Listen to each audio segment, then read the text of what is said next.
Lo vimos recién en la palabra del fiscal Barros, 7 jóvenes menores de edad fallecidos en los últimos 2 meses. Y también el ministro del Interior, subrogante Manuel Monsalve, anunció que al retorno de las vacaciones del presidente Boric se va a presentar un conjunto de medidas para abordar estos hechos. Y para tratar esta grave situación estamos con Marcelo Sánchez, gerente general de la Fundación San Carlos de Maipo. Marcelo, bienvenido a Canal 24 Horas. ¿Cómo te va? Muy bien, Andrés. Muchas gracias por la invitación. Lo vimos recién los números, 7 menores de edad fallecidos en los últimos 12 meses. Tú llevas largo tiempo trabajando con menores de edad. ¿Cómo analizas lo que hemos visto durante, más allá de estos últimos 2 meses, durante el último tiempo, y cómo se han visto involucrados en todo tipo de contextos menores de edad en esta crisis de seguridad que estamos viviendo como país?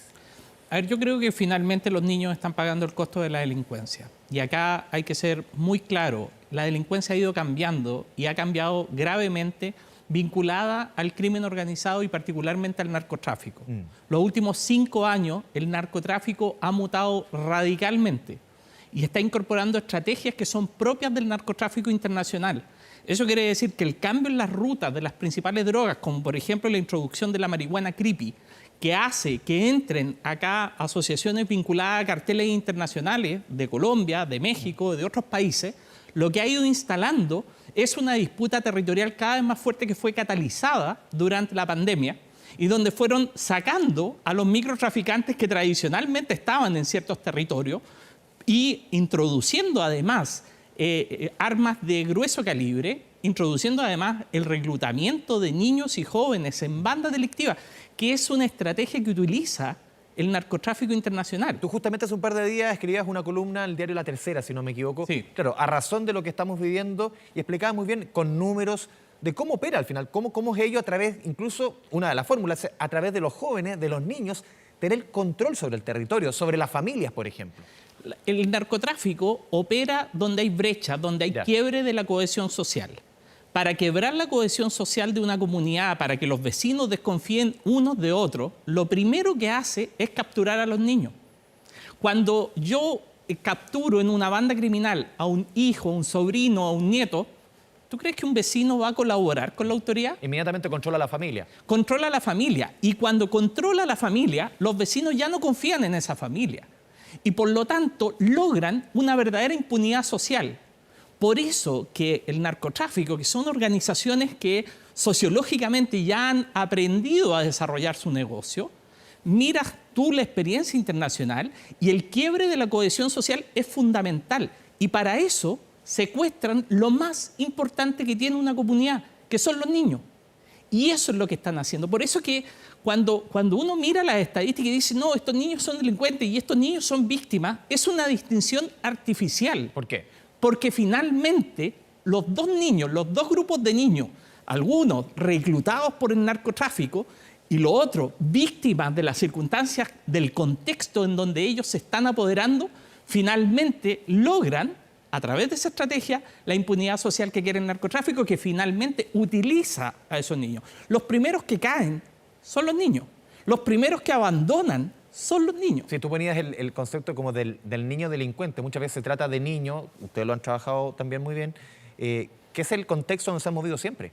Que muchas veces esto no sé si es la normalidad, pero es la fórmula quizás para salir de la vida. Muchos desertan de los colegios, es la forma quizás más rápida, más corta, para tener cierto estatus en su entorno. Andrés, los narcotraficantes, y por eso que es tan importante todo esto de la narcocultura, sí, de cómo van cerrando estos espacios, cómo van seduciendo a los niños, lo que hacen es dejar aislada a la comunidad.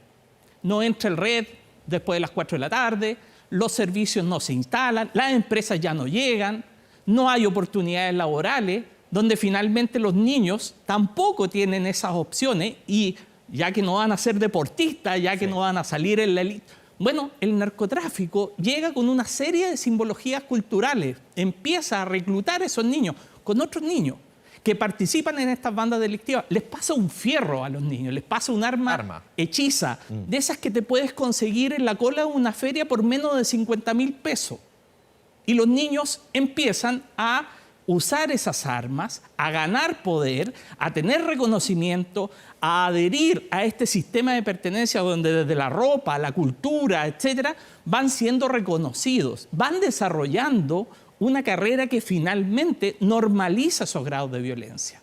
Entonces, ¿hasta qué punto nosotros podemos hacer la vista gorda y decir, sabes que ellos son niños delincuentes? Hombre, si los problemas que se están erosionando al no hacernos cargo del involucramiento delictivo que están haciendo estas bandas organizadas, se van a traspasar a toda la niñez. Ya están vulnerando todos los espacios de la niñez. ¿Por dónde se parte? A tu juicio, de acuerdo a la experiencia de ustedes, ¿por dónde? Claro, el escenario que tú planteas es hace rato que está instalado en nuestro país. ¿Por dónde se comienza a trabajar? Aquí lo primero es que hay que entender que no hay bala de plata. Sí. Pero por lo mismo... Aunque parezca cliché. Aunque parezca cliché, pero por lo mismo todos dicen, bueno, si no actuamos hoy día con más control, más sanciones... Aquí la vuelta es larga. Es mucho más larga. Acá estamos hablando de prevención social, basada en la evidencia, prevención temprana, llegar a los ámbitos de la familia, la escuela y la comunidad fortaleciéndolo. Un papá, un tío, un hermano que va a comprar droga con un niño, no tiene idea, probablemente, el nivel de desprotección que tiene ese niño en este contexto. ¿Y nosotros qué tenemos que hacer? Entrar en esas familias. Tenemos que llegar antes. O sea, cuando Mejor Niñez hoy día no tiene cupos en el sistema ambulatorio, hay 35.000 niños que están esperando un cupo en el sistema ambulatorio, 3 veces más que lo que había en el año 2021. Cuando tenemos 14.000 niños en lista de espera en materia de salud mental, entonces tú te encuentras con que necesariamente tenemos que cambiar esa lógica. Tenemos que tener una agenda realmente preventiva que se haga cargo y tener la cobertura adecuada para trabajar con esos niños que ya han iniciado trayectorias delictivas. Todavía se pueden cambiar, pero tenemos que tener salud mental. Fíjate que 7 de cada 10 niños que delinquen dejan de hacerlo si vuelven al colegio o vuelven a una familia prosocial. ¿Pero qué estamos haciendo con las familias? ¿Cómo estamos trabajando para que esas familias... ¿Se está haciendo algo? Muy poco, no tenemos cobertura. Piensa que la terapia multisistémica, que es el mejor programa que hay en Chile para poder detener trayectorias delictivas, alcanza una fracción mínima de los 21.000 niños que están involucrados en delitos, menos de 1.000, porque es una terapia cara. Pero ahí es donde hay que poner los recursos, en aquellos programas que funcionan. Y antes que eso, en aquellos programas que son preventivos, fortalecer la crianza, fortalecer las habilidades parentales, preocuparnos del cuidado. Fíjate que muchas veces unos buenos operativos en ciertos territorios dejan a los niños sin papá y sin mamá, los dos presos. ¿Y quién se hace cargo de los niños cuando yo he sacado a sus padres, a sus grupos de referencia, terminan unos pocos años después siendo los líderes de las bandas? Entonces, tenemos que estar ahí, tenemos que preocuparnos de los niños que están creciendo en las cárceles con sus mamás. Tenemos que preocuparnos de los niños que desertaron, que fueron excluidos del sistema escolar. La cifra más alta que hemos tenido de exclusión del sistema escolar la tuvimos el año 2022 con 54.000 niños. Tenemos más de 900.000 en ausentismo crónico. Entonces, finalmente, ¿y dónde se juega esto? ¿Se juega solo en la escuela? No, se juega en las trayectorias que se definen en todos estos ámbitos. Cuando tú estás viendo, por ejemplo, que los niños son excluidos del sistema escolar en educación básica y hacen un zoom sobre esas familias, te encuentras que sus papás no terminaron la educación. Hay un perfil bien claro. En el fondo hay elementos que se repiten. Y hay un perfil también territorial. Correlaciona, por ejemplo, los homicidios que se cometen con el tipo de vivienda, con los sectores donde se cometen, y te vas a dar cuenta que en el 20% del territorio tienes el 70% de los homicidios. Por lo tanto, planificar una acción preventiva de control en esos territorios, levantar una agenda temprana de prevención social, preocuparse de la reinserción educativa de esos niños, preocuparse de que tengan atención en salud mental oportuna, preocuparse de que esas familias tengan herramientas. ¿Para qué? Para prevenir que los niños se inicien en el consumo de drogas, para prevenir que los niños se relacionen con pares negativos. Todo eso se puede hacer. Marcelo, claro, estamos hablando de estos niños que por ese motivo terminan participando de estas bandas. Pero ¿qué pasa con estos casos que hemos visto acá? El caso de este niño en Pudahuel, hemos visto otros casos en Maipú, hemos visto casos en San Bernardo, hemos visto casos en Padre Hurtado, o sea, en muchas comunas. En que en muchos casos, por ejemplo, en el caso que veíamos recién, va a comprar droga, o sea, su primo el tío lleva a su sobrino, o sea, cómo exponer también, cómo las familias se exponen. También hemos visto otros casos que también familiares exponen a los niños a estas situaciones. Y también hemos visto otros casos que sencillamente han estado en el momento menos indicado, en el lugar menos indicado. ¿Cómo se trabaja eso? Que eso ya es más complejo. Andrés, acá lo primero es que si tú blindas esos espacios protectores de la familia, la escuela y la comunidad, todos estos otros espacios que ocupan los niños empiezan a tener espacios protectores. Ya. Entonces, cuando hablamos de un niño, por ejemplo, que va con su tío a comprar droga, ahí hay una familia que no funcionó, Claro. que no tuvo las herramientas para proteger. ¿Quién está mirando a esa familia? ¿Quién le está apoyando desde un primer momento? ¿Quién está preocupándose de ese niño que no está siendo protegido en esa familia?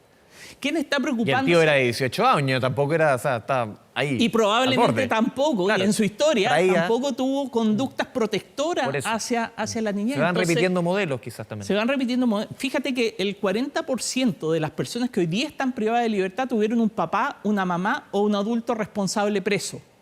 O sea, eso es un dato. Si los niños que tienen a alguien en población penal debieran ser prioritarios para la atención, ahí deberíamos estar trabajando, pero hay que llegar antes. Hay que dejar de llegar tarde. Cuando se ven estas cifras, tú empiezas a decir, ok, acá lo que está pasando es que hubo una familia que no funcionó, hubo una escuela que no levantó las alertas, hubo un hospital que no se dio cuenta que Pero el es niño solamente estaba un tema consumiendo. de, tú lo mencionaste, es solamente un tema de recursos. Tú dices, claro, aquí hay terapias multisistémicas, pero solamente hoy día se están trabajando, tú decías, 1000 niños, más o sí. menos. ¿Es un tema de recursos o también muchas veces no se está quizás apuntando donde se debe apuntar?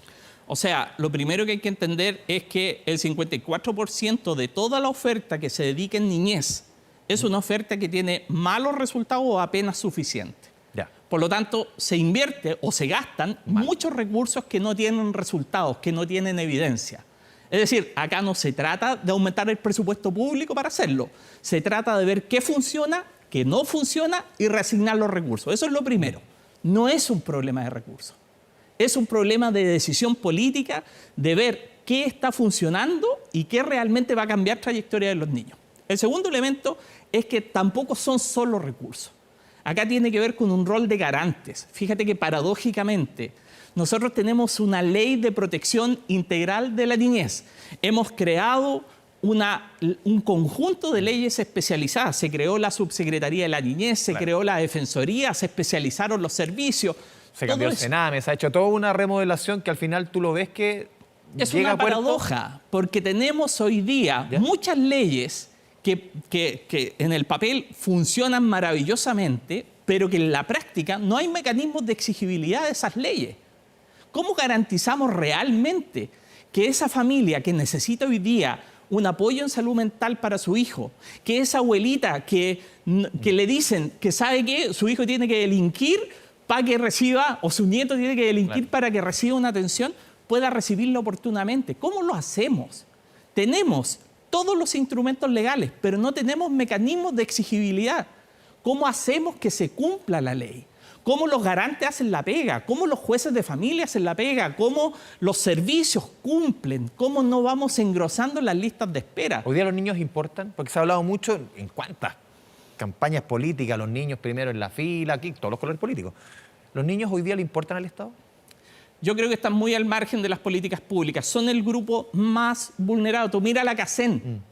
En la CACEN, de hecho, fíjate que en el segmento de 0 a 5 años, de hecho, la desigualdad va creciendo.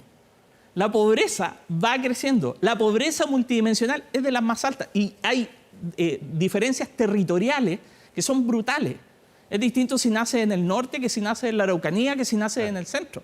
Entonces, cuando hablamos de niñez, claramente estamos hablando del grupo más postergado de las políticas públicas, que está en los márgenes, no está en votan. el corazón. No votan.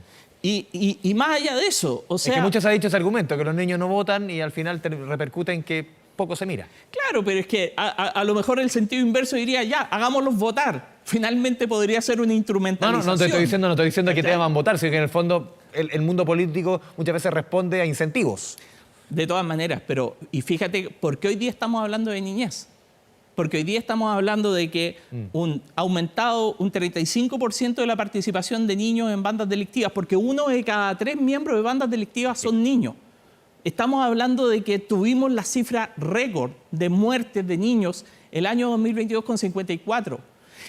presentaron las estadísticas del primer semestre del 2023, 38. Se prevé un aumento de sobre un 30% en la victimización de niños para el año 2023. Y ya en la trayectoria que está dibujando el 2024 estamos viendo que eso se va a seguir manteniendo.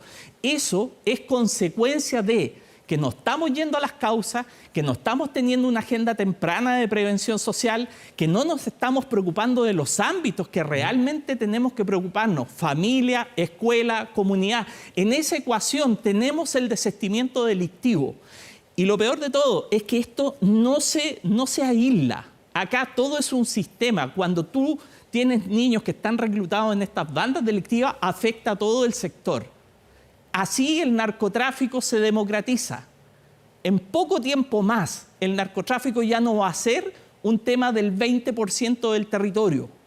En la medida que entra a la escuela, en la medida que la TUSI, por ejemplo, se está vendiendo en los colegios, en la medida que la violencia llega a instalarse en la sala de clases, que los profesores no pueden ejercer disciplina porque el narco está diciendo que no lo haga porque si no lo va a amenazar, donde nos intimidamos, donde hay un narcofuneral y se pierde el derecho a la educación de los niños. Cuando pasa todo eso, el narco nos gana la batalla y se democratiza el narcotráfico y sus efectos. Y los vamos a tener en la puerta de nuestra casa, en todos los sectores de nuestro país, si es que hoy día no hacemos algo y no pensamos con esta lógica de la prevención social. Marcelo Sánchez, gerente general de la Fundación San Carlos de Maipo, te agradecemos este espacio con Canal 24 Horas. Muchas gracias, Andrés. Buenas tardes.